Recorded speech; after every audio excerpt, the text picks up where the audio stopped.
আসসালামু আলাইকুম। রমজানুল মুবারক। সবাইকে পবিত্র মাহে রমজানের শুভেচ্ছা। Welcome to my another video. দেখতে দেখতে পবিত্র রমজান মাস চলে আসলো। বাবাকে হারিয়েছি আমি অনেক বছর আগে, প্রায় 9 বছর। বাবাদের জন্য তো সব মেয়েদের বা সব সন্তানদেরই একটা বিশেষ জায়গা থাকে।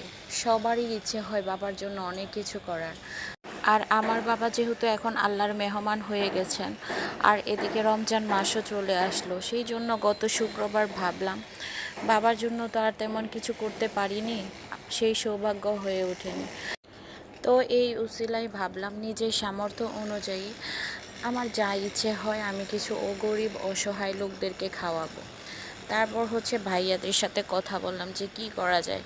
একবার ভাবলাম বিরিয়ানি করি, অনেক কিছু অনেক ধরনের রেসিপি করা। তারপর পরবর্তীতে ভাবলাম যে না, পোলাও আর রোস্ট করি।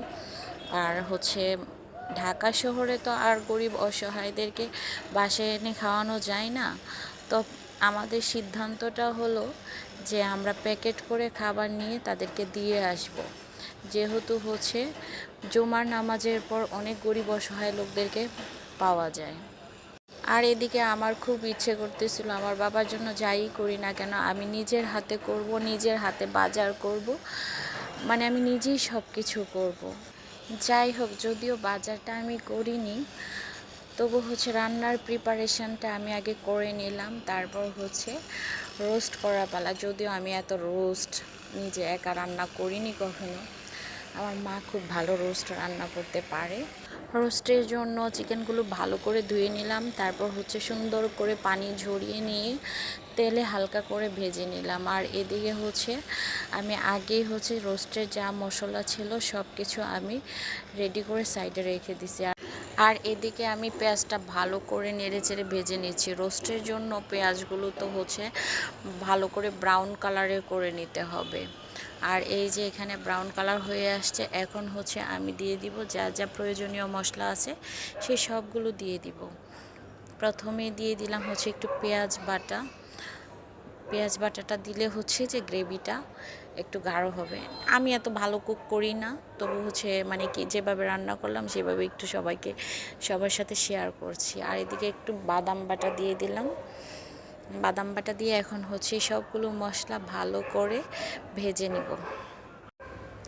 রান্না করতে করতে বাবার সাথে কাটানো কত স্মৃতি মনে পড়তেছে। যদিও আমার বাবার সাথে আমার কাটানো সময়টা খুবই কম। ছোটোবেলা থেকে বাবাকে কাছে পাইনি। আর যখন বাবাকে কাছে পেয়েছি আর সাথে থাকতে পারিনি, আল্লাহ নিয়ে গেছে। আর যতটুকু সময়ে কাছে পেয়েছি বাবা আমি তখন ফার্স্ট রান্না জানি, একটু একটু রান্না করতাম, নুডলস দিতাম। মানে আমার এখনও হাসি পায়, নুডলসে আমি মরিচের গুঁড়া হলুদের গুঁড়া দিয়ে রান্না করতাম। তখন তো প্রথম রান্না শিখছি, তো এগুলোই বাবাকে দিতাম খেতে।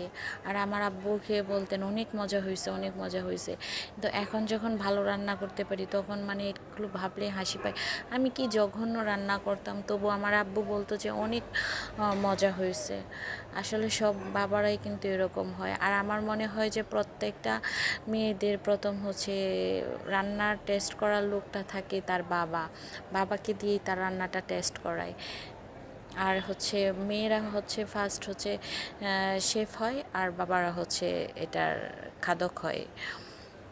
আর এদিকে কথা বলতে বলতে আমার মশলাটা প্রায় কষানো হয়ে গেছে। এখানে আমি রাঁধুনি রোস্টের মশলাটা ইউজ করেছি। আর এখন এখানে একটু দুধ দিয়ে দিচ্ছি। এখন মশলাটা আমি আরও ভালো করে অনেকক্ষণ সময় ধরে কষাবো। মশলাটা ভালো করে কষানো হয়ে গেলে তাতে আমি চিকেনগুলো দিয়ে আর প্রয়োজনীয় ঝোল দিয়ে নিলাম, যাতে এই চিকেনগুলো সহ সবগুলো মশলা এবং রোস্টটা ভালো করে সিদ্ধ হয়। আর এদিকে আমার পোলাও রেডি, আর আমার রোস্টও অলমোস্ট রেডি। আর একটু জাল দিলেই হয়ে যাবে। আমি এখানে খুব অল্প পরিমাণ মানুষের জন্য করেছি, মানে এটা আমার নিজের স্বার্থ মতো। আচ্ছা, এখন আমার খাবার দাবার বেড়ে নেব। আর এদিকে সালাদও রেডি, শসা, লেবু যা যা আছে। আর আমার এদিকে রোস্টটাও হয়ে গেল। এখন খাবারগুলো প্যাকেজ করে আমি ভাইয়াকে দিয়ে পাঠিয়ে দেব। আজকের ভিডিওটা এই পর্যন্তই। ভিডিওটা যদি সবার ভালো লেগে থাকে তাহলে হচ্ছে লাইক কমেন্ট শেয়ার দিয়ে পাশে থাকবেন। আর হ্যাঁ, পেজ থেকে দেখে থাকলে আমার পেজটা ফলো দিবেন। আর যদি হচ্ছে আমার ইউটিউব থেকে দেখেন তাহলে চ্যানেলটা সাবস্ক্রাইব করে দিবেন। দেখা হচ্ছে নেক্সট ভিডিওতে। টাটা।